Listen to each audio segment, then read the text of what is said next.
welcome to the Clamp Podcast. This is episode 1. I'm Burke Watner. And I'm Colin Officer. Today we're going to be talking about NBA teams' off seasons, giving them grades. And We're going to start with the Eastern Conference, which in the Eastern Conference that includes my my Brooklyn Nets, and I don't really want to get into the Brooklyn Nets. It's been just a disgraceful summer overall. I'm really upset with everybody on the team, but let's get into it. Let's do it. Start off with the Chicago Bulls. Of course, they were looking great last year. I mean, they took down the Nets. We went to a game at a Barclays Center. It wasn't great. They first off, let's start with the draft. They got Dalen Terry. He's an athletic wing. He just needs to improve his jump shot. He's a pretty sound player. He's a little raw in terms of playmaking, all that, but he's a good defender. But big signing was Zach LaVine. They re-signed him, and they got a bunch of role players. In terms of Drummond, they re-signed Derrick Jones Jr., who's again a very athletic player, and they got Goran, which I don't think I would be too pleased.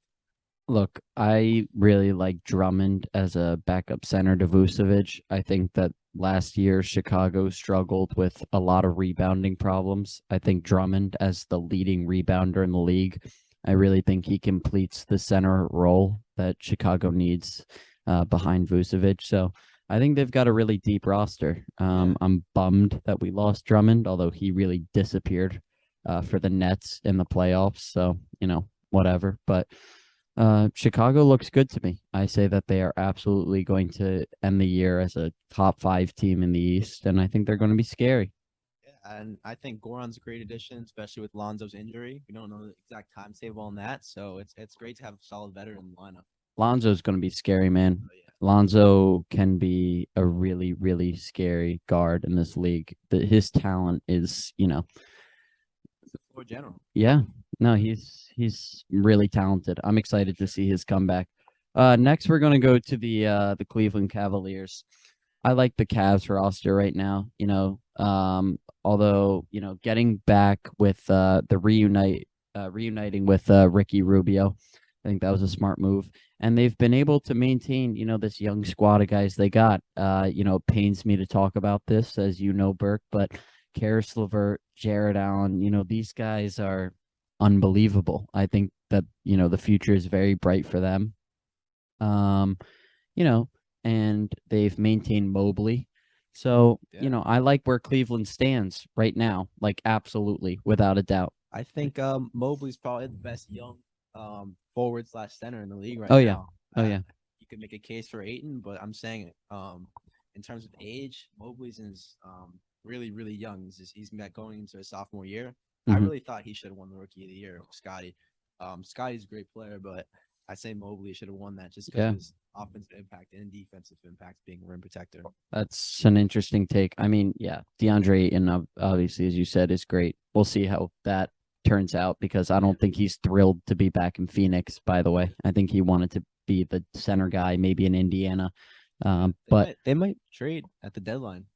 Maybe that would be something. Maybe I'd be interested to see what that package looks like. Maybe that's when I don't know. Maybe that's when KD get him out. I see the Cavs making a little run, probably right out of the first round, losing the second round. You see him getting out of the first round?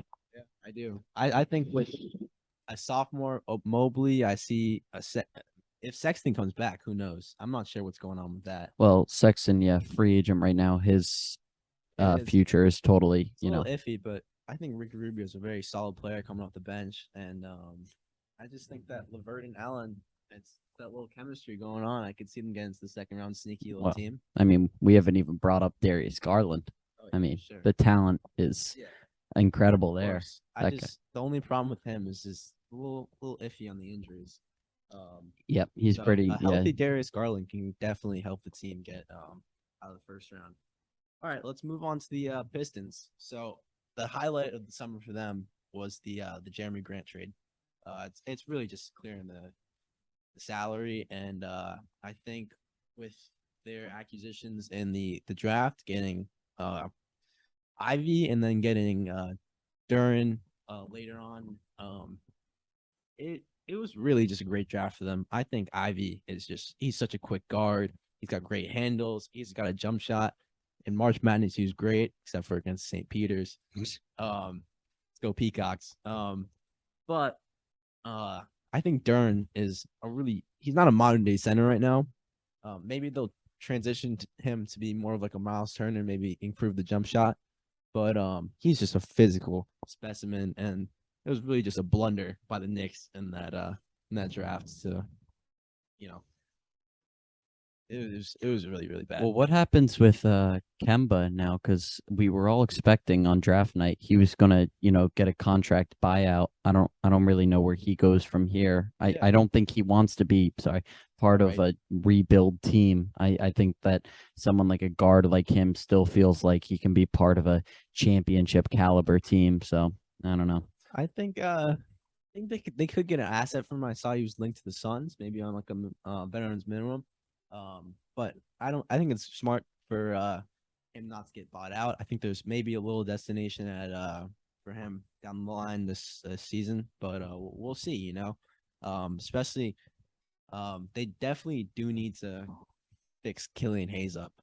As much as he was an exciting player to come out of college, he was really just disastrous in my opinion this season.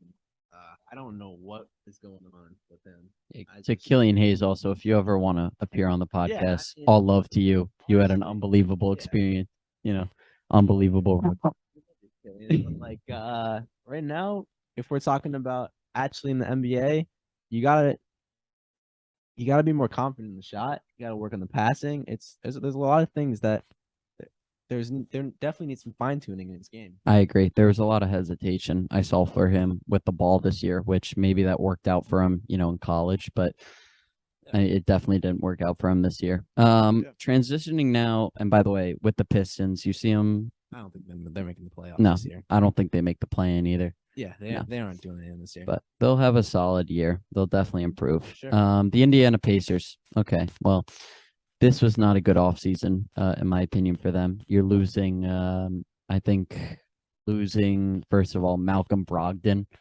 That hurts you guys, but also I was mad about that anyway because that just adds to the Celtics' depth. So I was not pleased with the addition of Malcolm Brogdon. You lost the greatest bubble player of all time in TJ Warren.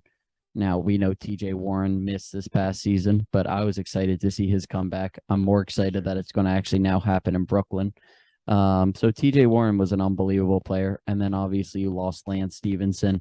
I didn't really see this partnership between those, the team and the player ever really working out. I mean, Lance at this point is bouncing around the league, but he's super talented and we'll see, where he ends up next, but I don't know. Sure. Quite honestly, I think Pacers aren't going to do much this season. I think losing Ricky Rubio too back to Cleveland. I think to be completely honest, the Pacers don't really have a market. It's not really a trade destination that people want to go to. They want to go to the LA's of the world and go to Phoenix, the hot weather. Again, it's not the greatest place to go. But unless you were DeAndre in before the Suns matched his offer. He just wanted to go anywhere. He wanted out. Yeah, I don't think his conversations with Monty Williams during the halftime were really too great for him to stay. Mm-hmm. All right, moving on to the Bucks. The Bucks didn't really have to do much this offseason. They have Giannis. That's pretty much a whole team in one. So I think the re-signings of Portis and Connaughton were great. Portis is very, very good. You saw him play at the Barclays Center and lit you up. Connaughton is really athletic wing. He's a great player. You can't really say too much about Connaughton. But Ingles in free agency was something. We don't really know what Ingles is like right now. I am intrigued to see what form he comes back in. Yeah. But yeah, like the Bucks, they're going to need to compete. I like what they did this offseason because I like that, re-signing Portis and all of that. But yeah, Giannis, obviously, we saw a lot of falters with the Bucks against the Celtics. I thought that they could actually beat that Celtics team, but because I mean, the Bucks can be an elite defensive team. I think the combination of Giannis and Drew Holiday. Drew Holiday is an incredible defender. Incredible. I mean, Sure. I love watching him play defense, but I personally I have the Bucks entering the playoffs as the number 1 seed in the East. Wow, Yeah, that's crazy. that's not That's crazy at crazy all. to me. That's not crazy at all. I think it's not at all a shocking revelation to say, oh, okay, Giannis is going to have an MVP season. I don't think anybody would be that surprised, or at least an MVP caliber season. And now I think adding Inglis, I think he's going to come back in a good form, although we don't know. That is an unknown. I think he is going to come back in a good form. I like Pat Connaughton. I think this is a good Bucks team. I think this is ridiculous to say that. I don't. It's not Colin, ridiculous. I think it's that's not ridiculous to say that. I mean, look, I don't think they're coming out of the East. I don't, because I don't love this team in the playoffs. Yeah, they won in 2021. Thank you. They beat my Nets, but I have them coming. Put on the line. Huh? Put on the line. Yeah, Katie's got a giant toe, and that didn't help me. Yeah, I also like Marjon Beauchamp a lot. At the draft, I think his story is incredible. Mhm. You know, he really faced a lot of adversity and he went through it, and now he's in the NBA. He's a great player. But this season I don't see him doing too much. But down the line, I could see him being a crucial role player, maybe in the starting lineup. Also, what I love about the Bucks, I mean, I don't love them, but what really, the Bucks have a really strong coaching staff. For sure. They have a really, really strong coaching staff. And as you said, they have good role players. Shout out to Javon Carter. Bulldog, treadmill mentality. I love that guy. But he played well in the playoffs, and you had a mix of role players, kind of just stepping up. But it was a shame they couldn't get past the Celtics. Some falters there led to that, but I think that they will be the number 1 seed. All right. Well, I want to hear what your number 1 seed is. It really depends. It doesn't, in terms of actual teams. I see the Heat repeating that. No, I just think they're coming back. They're coming back for some revenge. I think they could make a run in the playoffs this year. But we'll get down to the Heat. Yeah, we'll get down to the Heat. Absolutely. Right. Now, the Atlanta Hawks. So they've had a very eventful offseason with the trade that kind of dominated the headlines before KD's trade request was. The Hawks actually traded for DeJounte Murray. They sent Gallinari, 3 first-rounders and a pick swap to the Spurs for DeJounte Murray. Now everybody's saying, oh, DeJounte Murray, Trae Young. People have high hopes for them, and that's fair enough. You got 2 young players who are very, very, very talented. I personally don't love the trade, and the reason is, DeJounte Murray and Trae Young are both best when the ball is in their hands. I have never seen either of them examples of them being, okay, they are elite team players. They are both very talented, but at times selfish players. So I personally, and also Atlanta gave up a big chunk of their future. 3 first-round draft picks. That's a big deal. Gallinari, he was good, but 3 first-round draft picks, that's a significant load right there for DeJounte Murray. So they're going to be talented. Also, this offseason, the Hawks did lose, Kevin Huerter to the Sacramento Kings. I mean, yes, but they got a first-rounder out of it. We'll see how that works out. The Kings, yeah, they add Huerter, who is an elite shooter. He is a very good 3-point shooter.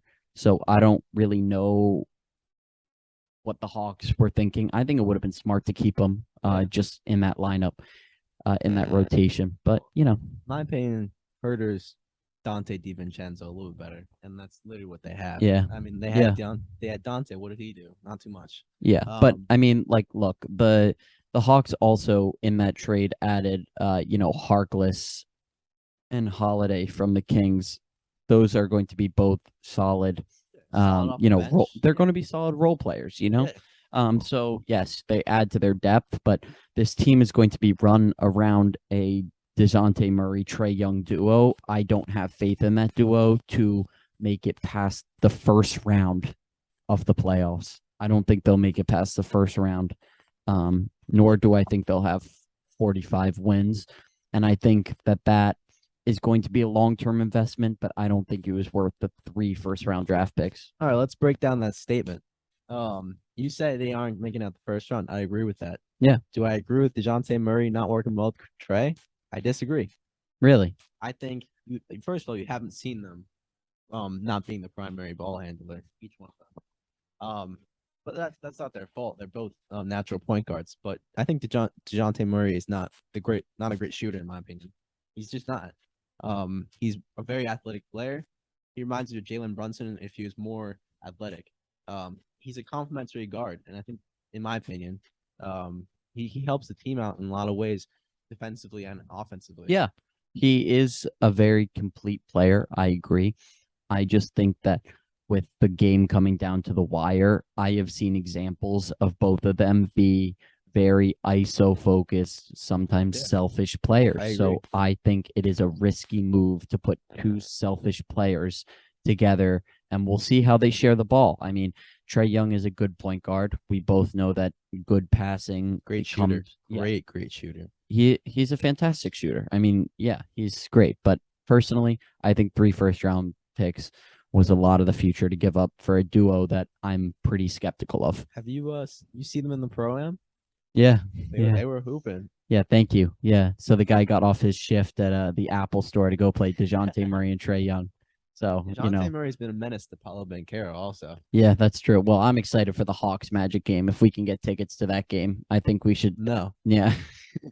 Not happening. I think we should go to Orlando. Hawks Magic is not a very exciting series, to be honest. I want to see. If you said that to me 3 years ago, I would have said you're fine. You and I would not be friends right now. But I don't know. I am skeptical of the duo, but yeah.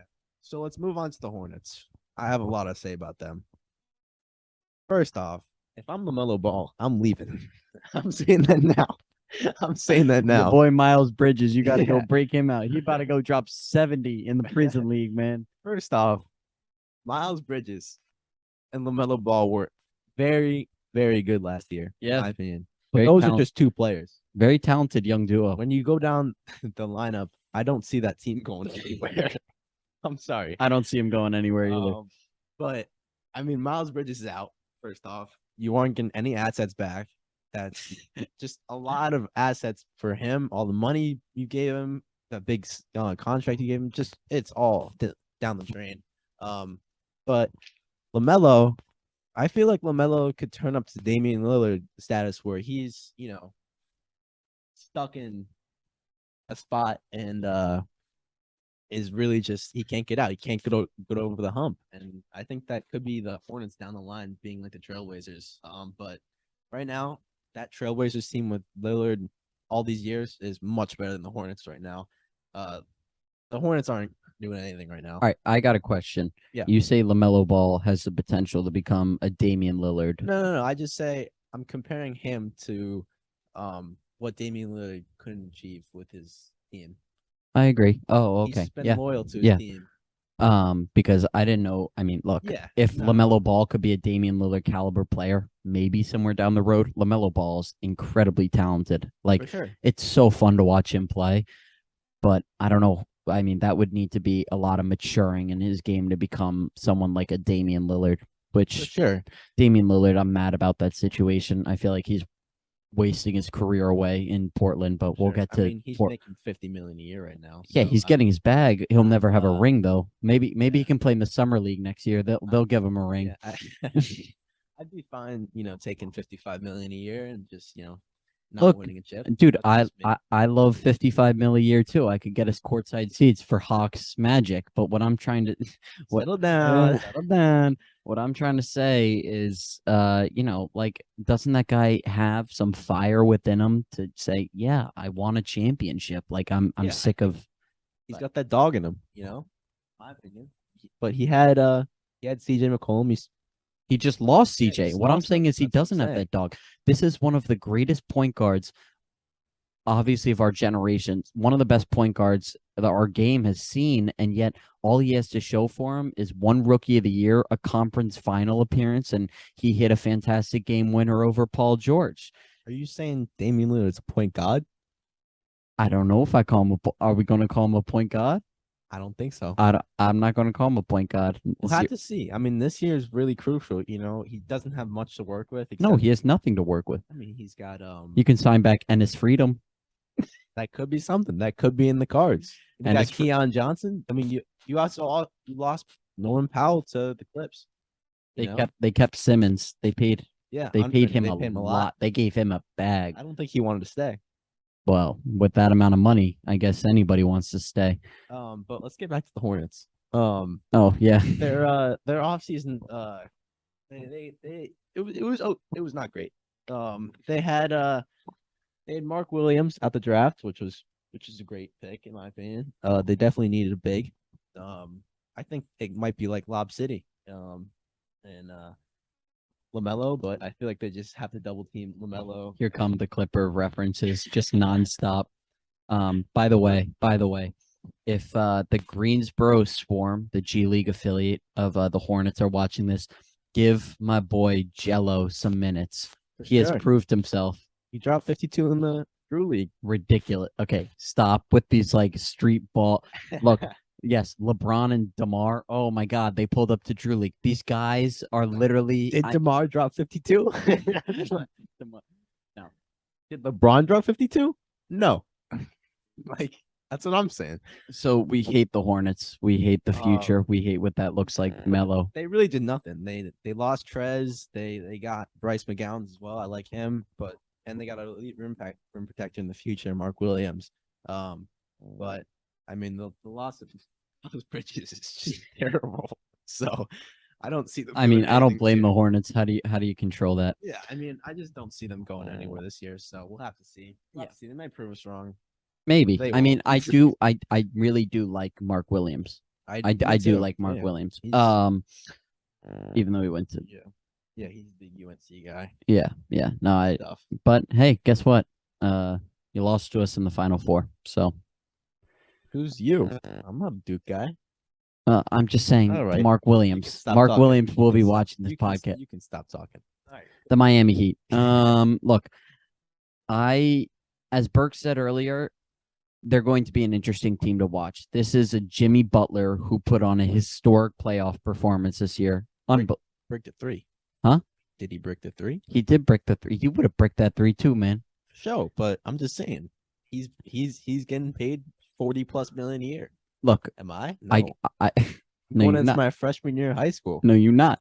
But I understand that. But look, at the end of the day, he has to be comfortable taking those shots. When you are the lead, when you are the bus driver of an organization, as Charles Barkley would say, you have to be comfortable taking those shots. He did miss it. I agree with the shot. I think it was a good shot. In that situation, the lead player on the team, it's an open three. Yeah, he got a good look. I mean, if I am Miami fans, I am bummed about it, but I cannot feel, I mean, I'd be more mad about the foot on the line call, which was earlier in the game. I don't know. Yeah, and the Max Strus out of bounds. Yeah, no, that's a call I'm referencing. I'm also mad at Max Strus in general. He was taking some crazy shots at the end. He kind of showed up to that series like, I'm that dude, and everyone was like, no, you're not. Right in some sorts, but when it really matters, I didn't really see him. He had that 1-3 at the end though. Yeah. Pretty uneventful off season, I'd say, for Miami. You lost Caleb Martin. Who's a solid role player. You lost Haslam. You added Nikola Jovic. So who knows? I mean, I don't know what that's gonna look like. I'm not sure. I haven't really done too much scouting on Jovic, but I mean, from the summer league, he looked pretty good. They also lost PJ Tucker to Philly. Yeah. I mean, and big news. I mean, we already know about this, but Kyle Lowry's over the body fat percentage, so he's got to get back in shape. My bad, Kyle, but gotta work on that. that is true. That is true. Moving on. I think as I said before, the Heat are gonna be the number 1 seed out the East, just like last year. No. All right. No, we're going with the Milwaukee Bucks, not my Milwaukee Bucks. Foot on the line. But Right. the Milwaukee Bucks will have a very strong regular season. All right. Let's move on to the Magic. I like their young core, first of all. I like Cole Anthony. I like backup RJ Hampton. I like Franz, Wendell Carter, Bamba. But the addition of Paolo can't be understated. He's just incredible. I think he's the most complete player out the draft. I think he's my number 1 player, first off. I think his game is just so skilled and sound, especially with a little motivation from the pro-am from DeJounte Murray. I think he can really dominate this year. I think it wouldn't be a surprise to me for him to be the rookie of the year. I think he's just a really all-around sound player, and I think especially with that the young core, the lack of experience, I don't see them doing too well. They have good role players. Gary Harris. Terrence Ross. Yep. Is he on the team? I think so, right? Terrence Ross, I think he's still on the roster. Yeah. We're gonna get back to you on Yeah, you we'll guys. get back to you on that. I think he's still on the roster. Terrence Ross is a great guy. They did lose the legendary Robin Lopez. He was a great role player. I love Robin Lopez. Yeah, I like the hair a lot. The hair The hair is is crazy. fantastic. But back to people on the team. We've got Caleb Houston at 32 was actually a great pick. 6'8", really, really raw. You said you're gonna stretch. All right. Caleb Houston. He's a good set shooter. Good defender. I think that's probably his strongest ability is a good defender. He just needs some work on his athleticism, and we'll have to see. I mean, they brought back Gary Harris, and I'm not sure what's going on with Bol. But he's The greatest scrimmage player in NBA history. Look, Bol. when the Nuggets brought out all 7 foot plus lineup in the bubble, people didn't know how to really react, and Bol balled out. I thought personally, that the Brooklyn Nets were going to make a move for Mo Bamba over the summer. That does not look like it's going to happen. I don't think it would have been a great deal. I don't really like the re-signing of him. I think he's been in the league for. Yeah, that's right. They re-signed him. Yeah. Yeah, it was a big deal as well. He's been in the league for a few years now, and every single year he's had a foot problem. He's I don't know how tall he is. He's like 7'1" or something like that. If you're that tall and you have foot problems every single year, you're gonna have a short career, in my opinion. That foot's gonna wear out, and you only have 2 feet. So if you lose one, you're out. Thank you for that, Burke. No problem. That was great. But Really. one I'm really sad about is Iggy B. Knicks legend for a minute. He was alongside RJ. It was a big draft class for the Knicks, so everyone was really hyping Iggy, and he's he's done all right in the league, but we'll have to see what's happening with him. I see the Magic. If everything goes right, I see them making a sneaky run in the play-in. No. Losing in the play-in. No. Yes, I do. If everything goes right. You know what? Actually, in the most ideal situation maybe. where these young guys play to their best, they make it to the play-in and lose. Okay, yeah. They're going to lose in the play. Maybe they make the play-in. They're going to lose. They will lose. They will lose. They will lose. Okay. The Wizards. This is an interesting team. This is like they always yes, they can make the playoffs. This can be a playoff contender team. Will they be? No, I don't know because That's not what you were saying last night, huh? Well, like we'll pause first. Of all. Yeah. Second of all, yes, they retained Bradley Beal. Well, I did a little reading, and they've retained. Obviously, we know Bradley Beal, but they paid him. I mean, an absurd amount of money. So I mean, we'll see what the comeback, looks like for him. I really, and Burke thought I was over exaggerating with this. I loved the signing of Monte Morris from Denver. This dude came in and filled in for Jamal Murray in Denver. He was elite, averaging, what did he average? 12 points a game. He was great for them. He was great. He was All right, great. he was a good player. I mean, Monte Morris was great. He did a good He job. is this year's MVP for me. Monte Morris. Settle down. I mean, I there's just one problem with that. Kristaps, in my opinion. I don't like Kristaps as a player. He can be a solid rim protector. Look, Ant Edwards said it before. Ant Edwards said that Kristaps is the best rim protector he's gone against. But it's the offensive version of Kristaps. We don't know. I don't know what they're gonna utilize him. He's around 7'3", and he wants to be 6'4". That's literally his whole game. He wants to be a 3-point shooter. He just doesn't want anything to do with the paint.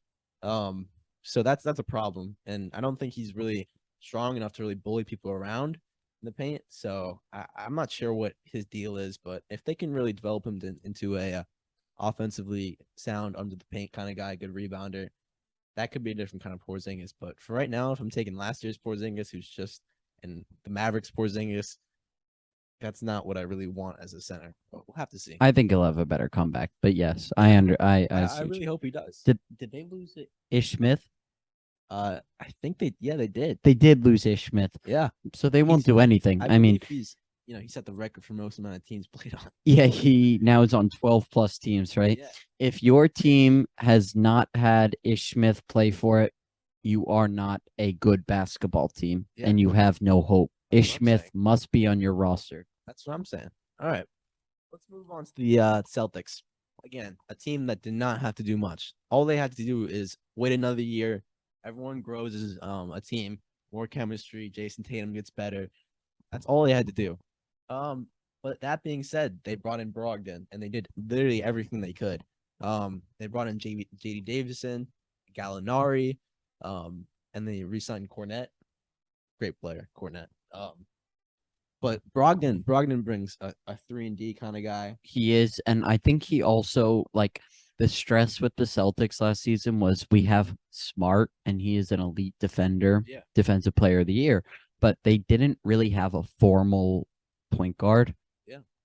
Brogdon is a great signing. I don't know how the rest of the league let that just slip through the cracks, because Brogdon and just fall right into the Celtics' hands. Brogdon is going to be a great point guard for this team. Only adds to their depth. I'm not very happy about it, but yeah, I mean, Brogdon, as I said, I think he's more of a 3-and-D guy instead of an actual out and out point guard.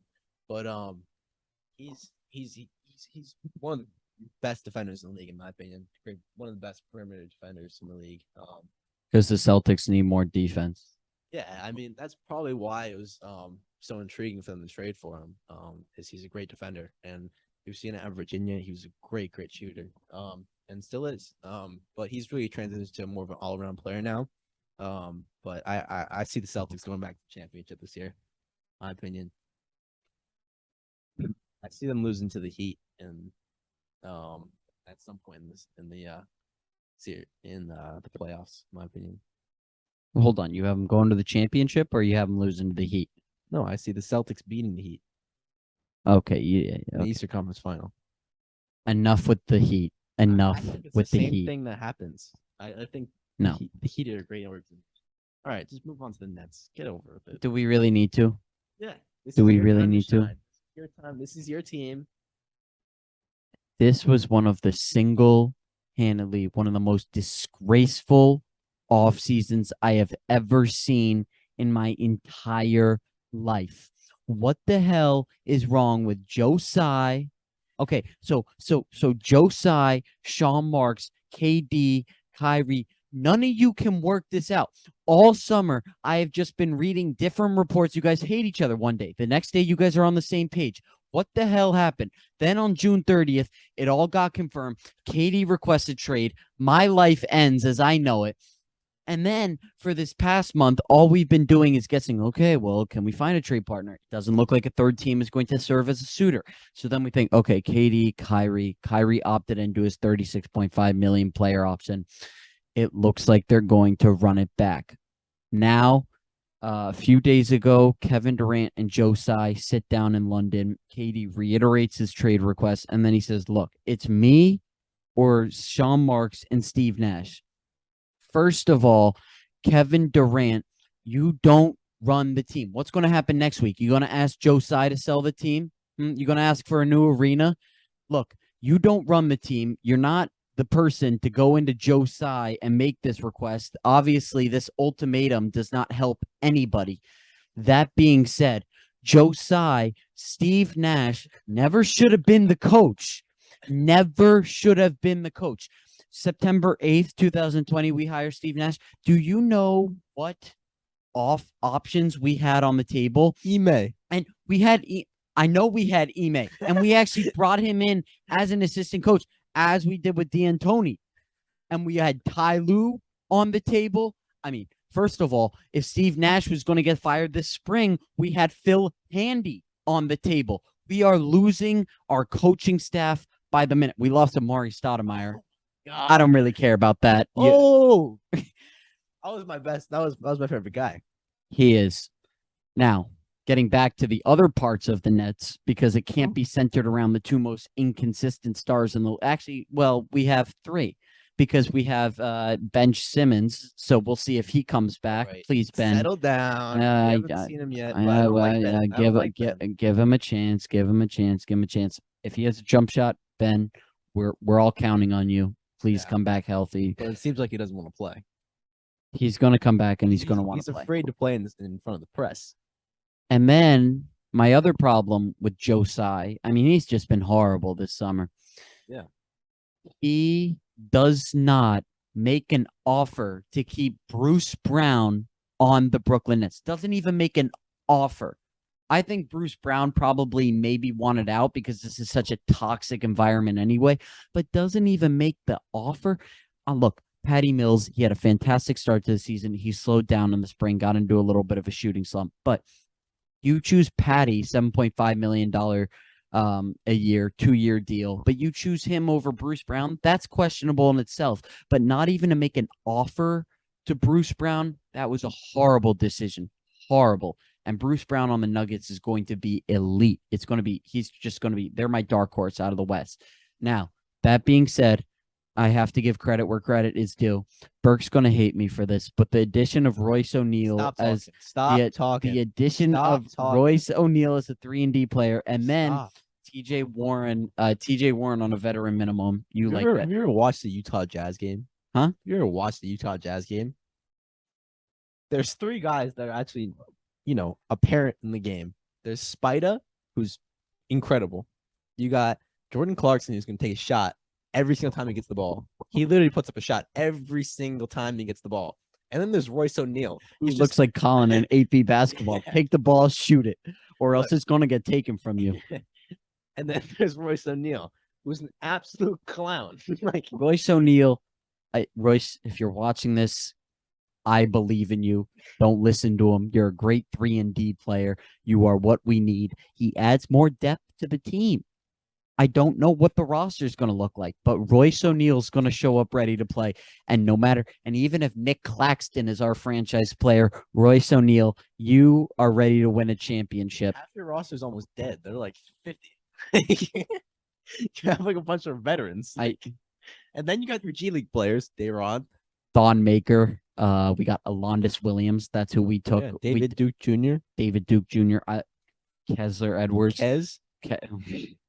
Love Kez. You love Kez? Yeah. You love Kez? Great shooter. Yeah. We're going to move on from the Nets. You all know how I feel about this. If you have any more questions, at your own risk. All right. Here's my take on the Knicks. So let's start off with the draft. Okay. What the hell happened? They screwed up every year. They screwed up every single year. Do you just mess it all up every year? One year you're banking on getting Zion, bringing Braun and all those dudes like Kevin Durant, Kyrie, all going to come. Okay, you don't get that. Now you're looking at trying to bring in Brunson for $26 million a year. He's a complimentary guard. He's a good guard. And I like Brunson. Don't tell me. I love Brunson. He's a great player. He was great with Luka. But $26 million. This dude is a complimentary guard, especially doing it legally too. Trying to do negotiations before you can even do that. Like Brunson is not LeBron. First off, we know that. To get $26 million or that amount of money under Burke standards, you need to ball out in at least 2 pro-ams. I mean, you need to be Jello. You need to be Jello. Need to be Jello. I'm giving Jello the max, super max. I agree with you. In 2019, the Knicks missed out on the greatest free agent class in NBA history. Who they bring? Julius Randle. They didn't even give an offer to Kawhi. Not even offer. George, Jimmy Butler, Kevin Durant, Kyrie. They were never coming in. But the rest of them, Kawhi, all these guys, the Knicks didn't even try. And I think Leon Rose is a disgrace to the game of basketball. If you're watching this, you are a horrible, horrible, horrible thing for the game of basketball. But I agree. The Knicks continue to screw this up. The only light I saw was Trevor Keels in the second round. That's the only thing I saw that was okay. Trevor Keels is an okay guard. He's actually a good guard. He's a 5-star prospect, went to Duke, was a good role player for Duke, and being a good role player for Duke means you're a starter on any other team, in my opinion. So I think the loss of Jalen Duren is just incredibly catastrophic. Yeah, it's egregious. It's egregious. It is horrible. But I don't know. You can't rely on Mitch Robinson. That's my thing. And then you got Jericho Sims, who's, a very, talented young center, but he's just not a starter right now. I won't hate on any of the Knicks centers because the Brooklyn Nets do not have a center. We don't have a center. So Jericho Sims, I'd love to have you. Mitchell Robinson, the extension was like 4 years, $60 million. That's crazy. That is for someone who misses half the games, probably even more. He misses like seasons at a time. He's really young. Don't get me wrong. He's a good center when he's on the court. It was 4 years, $60 million. Yes, $15 million a year for Mitchell Robinson. Big guy. But what I'm saying is, Jericho Sims, he might be the center next year. Who knows? Because Mitch is not going to stay on the court. We both know that. But I just don't understand what the Knicks are doing, especially giving up Burks. Burks was one of the only okay players in the team last year. Alec Burks. I know you don't like him, but he's a good late game player. Every single time you guys bring up Alec Burks, anybody, he's the most clutch player in the fourth quarter. If he was the most clutch player and if he was a great late game player, guess what? The Knicks would actually win some games. So I don't want no. I don't want to hear about Alec Burks. I'm not a Knicks fan, first of all. Second of all, in late game, they're down by 40. He's the only guy taking shots. He's going to cut that to 30. Hibbs is going to get him in.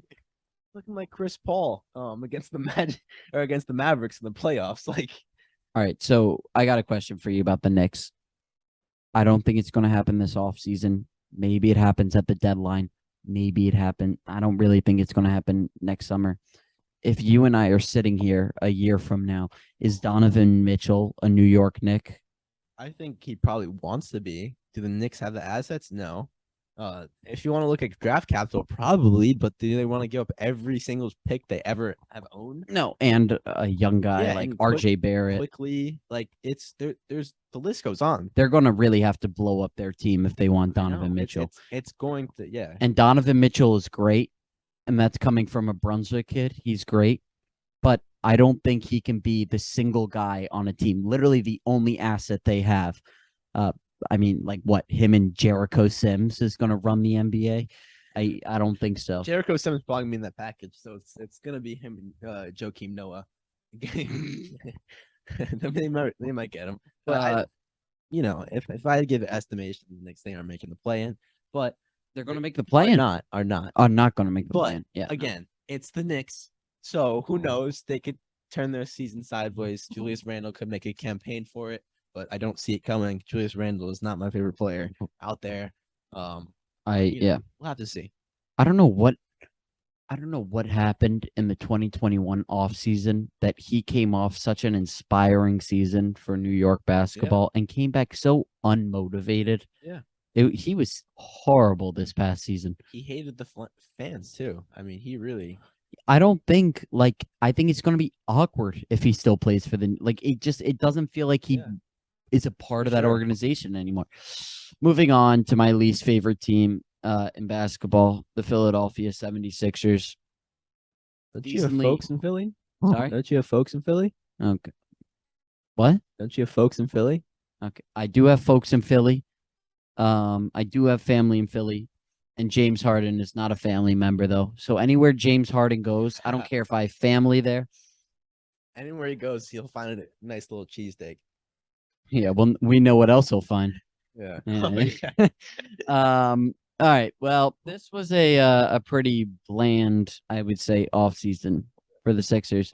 Daryl Morey just loves bringing in all of his Houston guys. We saw him bring in Daniel House. We also saw him bring in Trevlin Queen, both former Houston Rockets, alongside Miami's PJ Tucker.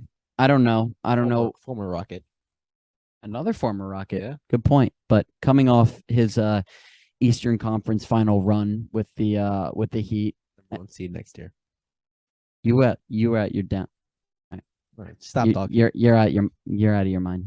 All right. I messed that up. Look, the Sixers, as much as I hate them, they are going to be elite. And as much as I hate James Harden, and I think he was disgraceful this past offseason for Philly fans, I think that guy has to. What is he, 32, 33 now? He has to realize that there is only so many years left, especially as his health kind of gets worse by the year, that this guy is able to win a championship. And as much as I love Joel Embiid, he was my personal pick for MVP last year. That guy cannot do it on his own. He cannot do it on his own. He needs the second option. If James Harden can come back, I'm not saying he needs to come back to the Houston James Harden, the MVP James Harden, but if he can come back to some form of the elite scorer that he is and the elite guard, that team is going to be so scary. Tyrese Maxey, I think he's 21, 22 now, one of the most talented young guys in the league. Matisse Thybulle, he's not going to be able to play in Canada, unvaccinated. Yeah. I'm not sure what's going on. Yeah. And then you got Tobias Harris. I mean, the worst mistake that the Sixers made was giving up Jimmy Butler a few years ago, but that's irrelevant.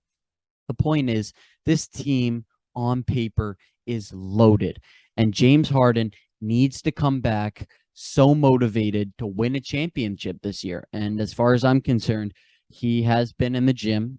He's been getting his health better. I think this is a good full offseason for the guy to recover. And the problem was in Brooklyn with all the injuries. He had to be that number one guy. It was exhausting on his body. Now he can serve as that number two option. However, that is not an excuse. This guy still needs to play elite basketball, which leads to my hot take of the day. This Sixers team is going to come back healthy and motivated. And although the Bucks will enter the playoffs as the number one seed in the East, I have I have this Philly team coming out of the East. Wow. I do. Wow. It just on paper, you cannot deny this team. There's so much depth here. You say that every single year. It's been that same way for a few years now, and it's just been, especially with Ben Simmons, rookie Ben Simmons. But they've rooted out that cancer in their organ. I mean, Ben Simmons was such a cancer to them. He was so isolated. He had bad relationships with his teammates. He kind of flipped the organization off on his way out. He's been forcing his way out since he passed up that wide open layup in Atlanta. It's just been this Philly team so loaded, and I get we say that every year, but this has got to be the year. Kendrick Perkins said that this MP. Kendrick Perkins said that this James Harden, Joel Embiid duo has the talent to become the next Shaq and Kobe. That is one of the most blasphemous takes of the year. However, they can be good. They can be I think they can be the best duo in the league if all goes well. But James Harden, you have to show up to get out of the East. You need to fight for this championship. Look, I agree with a lot of things you're saying right now. But that's all in the ideal situation, the ideal scenario where Harden is back to his form. Everyone stays healthy. Embiid Doesn't have those back problems, all the stuff, Of course, there's a lot of unknowns. Yeah. especially like PJ Tucker, and who's supposed to be like a really crucial player off the bench, maybe starting a few games. You don't know how he's old now. He's really, really old. So I'm not sure. I like PJ Tucker a lot as a player. I think he's a really good defender. He had KD on locks a little bit ago. When In the Bucks played the Nets in the 2021 playoffs? no, not You mean when KD put up that historic playoff performance? I'm saying when he was in the regular season that year. Remember that game where he had KD on clamps? Oh, are we talking about the regular season this past year? No. 2021? Yeah. Bro, KD had like 40 against the Bucks in all the regular season games. Nah. When the early May game, when PJ was on him. Yeah, I know what you're talking. I think it was the early May game. Yeah, they had a okay. Look, he's an elite defender. He can't guard Kevin Durant as much as you'd love him to be able to. He is elite. He's good friends with both Joel Embiid and James Harden. All three are hungry for a ring, even though PJ is the only one, believe it or not, in that group with a ring. Yeah. This Philly team's going to be good. All right. Let's switch to the Raptors now, last team. So, what all I have to say about the Raptors is they would really, really be trash without Scotty Barnes. They're a team that really hasn't done much since Kawhi left. They're working with pretty much everyone who's just stayed, except for Kyle Lowry, with the exception of that. I mean, I don't know what's going on with Kyle Lowry right now. I mean, but seriously, I think if they didn't have Scotty, I think the team would be in a way different situation, and we'd see them really crumbling right now. But I think they really thought Siakam. They put a lot of cards into all their cards basically into Siakam being a Jokic level caliber, in my opinion. And he hasn't. He's been all right. I mean, he was all-star. I think yeah. I think so, but again, not at all being involved in any no MVP talk. None of that. Was he even an All NBA? I don't. A third team? My point is, maybe a third team. We both agreed this was not the smart investment for him. He's been good. Yeah. Not over the moon incredible. In my opinion, he's a very okay second option on a good team. Yep. Or a very good third option, in my opinion. I was interested when KD initially requested the trade. I thought Toronto was the only real team that could really get a good package, and they were not willing to give up their future in Scotty Barnes, which shows how much he means to that organization. I think if they could win now if they wanted to give up Scotty and get KD. I think that's literally just the same team they had with Kawhi just being KD this time. I still don't think a KD Siakam duo is championship level. KD. It's KD. But look, we know who KD is when he's on the court. First of all, he's been horribly toxic this offseason. I'm not going to get into another rant, but the point is, my main concern with KD is, can we trust? We know who he is on the court. He's an MVP caliber player. He gets hurt too much for you to be like, okay, this dude can get me a championship. What I'm saying is, if I go into the acquisitions they had during the offseason, they brought in Otto Porter, who's crucial to off the bench for the Warriors. It just shows depth really matters in the NBA. So I think in the situation where KD would go down, Otto Porter would fill in, not to be a KD level status, but a small forward that's okay. Okay, because your wording there nearly suggested you were inferring that Otto Porter was going to become Kevin Durant. Like, look, you know who I am. I'm Otto Porter. Otto Porter. You know who I am. Wilt Chamberlain, by the way. He is his grandson. He's he's something. He looks exactly like him. But what I'm saying is, the addition of Bo Cruz, Juancho Hernangomez, cannot be understated. Please watch Hustle if you have not watched Hustle. That's a quality movie. It actually wasn't even that good, but I really liked it for some reason. Really, tables have turned. Jeez. No, I liked it, and I don't know why, because it was not a good quality film, but because Adam Sandler, it's horrible. He's horrible. He's a hooper. No. He just goes on viral clips and passes the ball because he doesn't want the world to see him bricking. Adam Sandler is horrible.